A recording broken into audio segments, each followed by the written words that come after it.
On commence ce journal avec Yanis Mamdi. Aujourd'hui a été votée à l'Assemblée nationale la proposition de loi de l'AREM sur le secret des affaires. Un texte contesté par des militants, des journalistes et lanceurs d'alerte qui estiment qu'à travers ce texte, c'est la liberté d'expression qui est restreinte au profit des entreprises. Yanis, tu nous en dis un petit peu plus. Ouais, c'est ça. Allez, hop, un pas de plus pour Macron vers les multinationales. Après ses cadeaux financiers aux grands patrons, tels la fin de l'impôt sur la fortune et l'exit tax, le président donne le pouvoir aux entreprises de verrouiller l'information. Désormais, les entreprises pourront décider de classer quasiment toutes les informations de leur société comme confidentielles.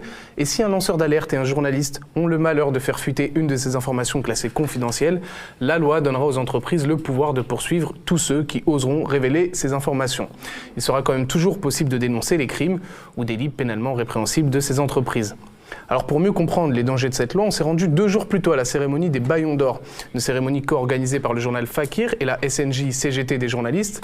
L'événement avait pour but d'alerter sur les risques d'une telle loi pour la liberté d'expression. Y étaient présents François Ruffin, mais aussi d'autres personnalités comme Assa Traoré qu'on voit à l'instant à l'écran, ou des lanceurs d'alerte. Et François Ruffin justement était en première ligne à la réception de la loi en tant que député. Moi, la première fois que j'ai vu arriver ce dossier sur le bureau, secret des affaires, je croyais que c'était le secret professionnel ou le secret de fabrication. Donc je me disais, bon d'accord, là-dessus, il ne faut pas qu'il y ait d'espionnage, machin, tout ça, ok. Et quand on ouvrait le dossier, on voyait qu'à peu près tout et n'importe quoi pouvait rentrer dans le secret des affaires. C'est-à-dire le salaire du PDG, ça pouvait rentrer dans le secret des affaires. Le prochain plan de licenciement avec la suppression de 7 usines dans le monde, ça pouvait rentrer dans le secret des affaires. Les nanoparticules mises dans les yaourts, ça pouvait rentrer dans le secret des affaires. Donc à peu près tout, on pouvait rentrer là-dedans. Donc à partir de ce moment-là, ça limitait énormément le pouvoir d'information des syndicalistes, des ONG ou des journalistes.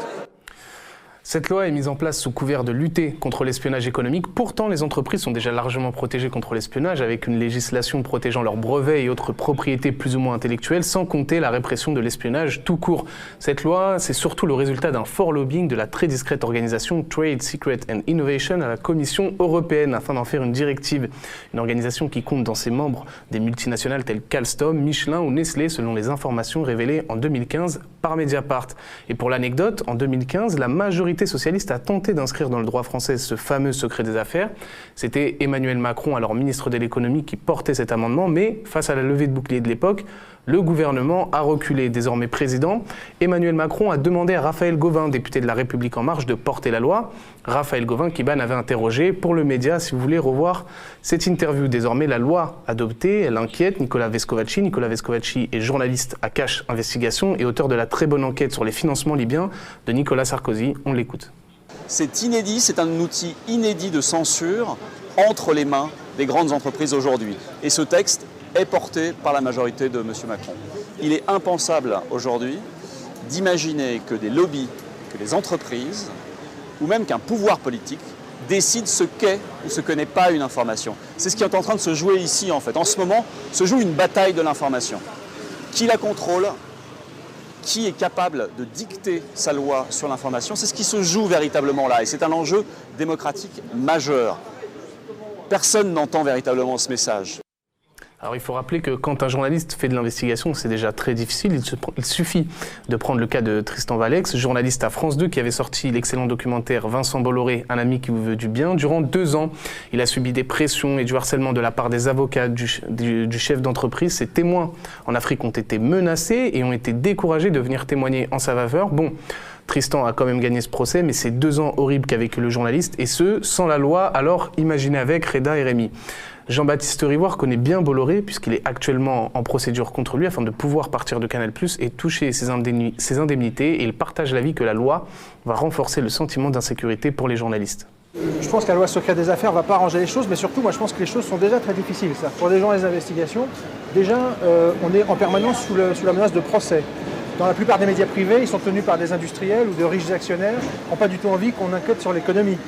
Beaucoup de médias sont financés par les annonceurs publicitaires qui n'ont pas envie non plus qu'on enquête sur les entreprises. Donc c'est déjà très compliqué. Et moi je ne trouve pas que les pouvoirs publics fassent le boulot. Parce que faire le boulot, c'est protéger un minimum l'investigation. C'est pas multiplier les lois, fake news ou secret des affaires qui vont encore plus nous embarrasser. C'est par exemple décider qu'un journaliste il relève du droit de la presse et pas des tribunaux de commerce. Comment se fait-il que Vincent Bolloré peut demander 50 millions d'euros à France Télévisions que les contribuables auraient payé juste parce qu'ils ont fait un portrait de cet industriel à France Télévisions. C'est juste leur travail, quoi. Alors il est important de signaler qu'une forte mobilisation s'est mise en place contre cette loi. Un collectif s'est même créé, il s'appelle Stop Secret des Affaires. Une pétition a été mise en ligne contre cette loi et elle a recueilli près de 550 000 signatures. Enfin, une tribune alertant l'État quant à cette loi a été publiée hier dans Libération. Et parmi ces signataires, on retrouve TF1 ou BFM TV. C'est dire si cette loi fait peur. Pour François Ruffin, même si la loi a été votée, il faut continuer de se battre. Je suis convaincu que là-dessus, il y a un front qui peut se construire. Et qu'en fait, même s'il gagne, aujourd'hui on a l'impression qu'il gagne sur le terrain juridique, mais derrière, de manière souterraine, mais de manière sans doute beaucoup plus massive, il y a un désir citoyen de construire un vrai droit à l'information.